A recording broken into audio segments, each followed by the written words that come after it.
Hey everybody, GT from Death Wears Bunny Slippers. We thought it'd be a good time to answer some questions. We get a ton of questions. I try to answer them best I can in comments, but we thought we'd just do kind of a quick question and answer. So Sam, you're gonna have to help me out with some of them you have seen. One of them, so we got a lot of questions on the dam episode. Damn. So some of the questions were, why did you only use that, the steel? No, I do have to say one thing. Finish watching the video because not everybody did. The steel was temporary. Actually, it lasted for 3 years and then it still didn't fail, but it made me nervous, so I put in the concrete. So again, there is concrete down there. How thick is the concrete? At its thinnest, about 7 inches. There were still a lot of comments about, is it strong enough? All that. Yes, it's plenty strong. There's only about, I don't know, I think I figured about 15, 16 PSI, maybe as high as 20 PSI on there. It is a lot of weight. It's a lot of pressure cumulatively, but again, remember 1/8 steel is holding that back for 3 years. So we're feeling much more confident than that. Okay, so one of the questions was, is the tunnel the way to the silo? Yes, it is. Sam, are we still in picture here? Yes, we are. Okay, so one of the things that was asked, and it was my fault, I didn't put it in like I should have. The bulkhead is sitting down here almost all the way to the end. I thought that was evident. Remember that gravel you saw in that video kind of came down and was sitting right here at the end? So we still have about 120 feet of tunnel left, where again, if there was any light, I could see down there and see the bulkhead all the way at the end. What was the question? We got a lot of questions, a lot of comments about, what? You're not going to go into the silo itself. That's worth answering. Do we have a video on that? No. Okay, so why are we not getting in here? This is where if we had budget, I would have some kind of 3D graphics company make something cool for us. But hey, if you can do that for us, email me, gt@dwbs.video. So what happened is when they blew the top of this up, they filled the inner silo with gravel, debris and gravel, like huge chunks of concrete from the explosion. They just let it fall down. These levels, so again, there's an inner silo where the missile was, think of a gun barrel, and then on the outside of it were floors, and they had an elevator in here. Actually, the elevator, depending on where the elevator was when they blew it up, it actually still could be there, but the whole elevator was there. But so these floors are open, meaning if we could walk in and if there was no water in there, we could explore all of the floors from here down. So that's level 2, which we would have to clean out all the way down. But another thing they did, and I have some actual photos of this, so I'm going to insert these into this video, is right here they filled it up. So imagine you're looking down on just this huge bed of gravel because they filled up level 2 right here and filled up this inner silo. Then they put a concrete cap on it, 60 feet in diameter, 3 feet thick, full of rebar. So why is it that we're not getting into the silo?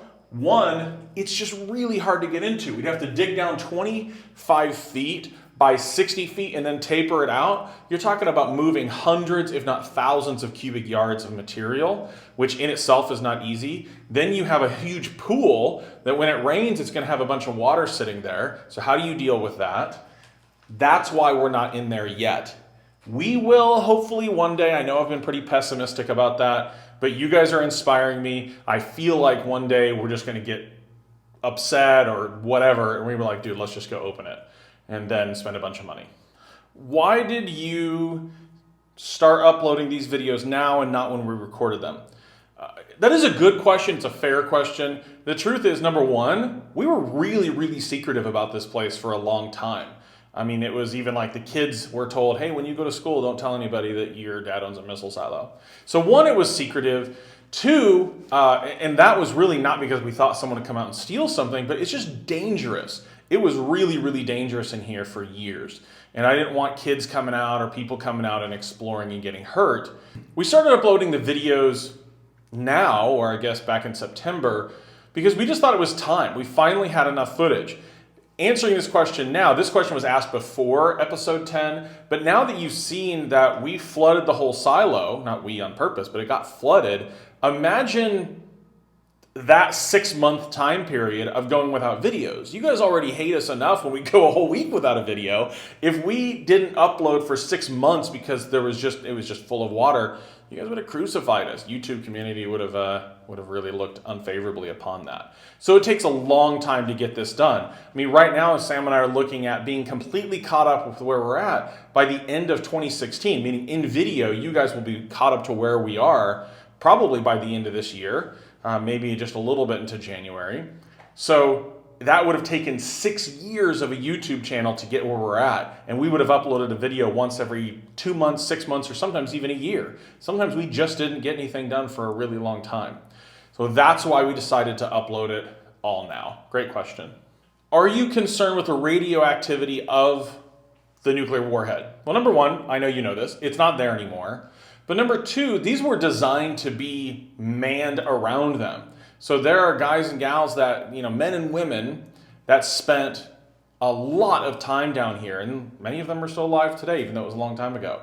So, I talk to or email the crews of the Titan IIs quite often, and not to say there wasn't any danger, but the truth is the warhead from a radioactive perspective wasn't the biggest danger. The fuel system was was by far much more dangerous than worrying about that radiation, which I believe didn't exist. And last question, what is the hardest part about owning a missile silo? There's no real hardest part.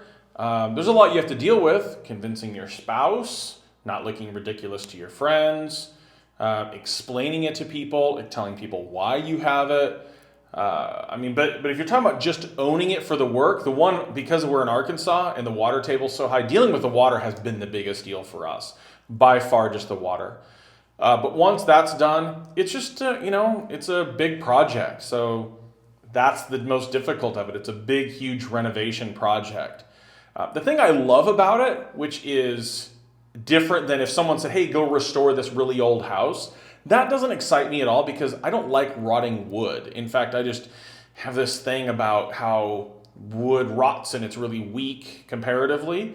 This thing, you can just pressure wash it, which obviously we haven't done here because it's, we just haven't gotten to it. But it's clean, is that it's really easy to clean. It doesn't rot, it doesn't break. I don't have to worry about going in there one day and wondering if my floor is going to have some sort of, if my roof is going to start leaking. Those are just problems I don't worry about. So there are some difficult things about owning a silo, but there are some really cool ones as well. Again, thanks for the question. Send more in. You can either email us at gt@dwbs.video, or you can send them in the YouTube comments. All of that we appreciate. Thanks a lot, and we will see you in the next video.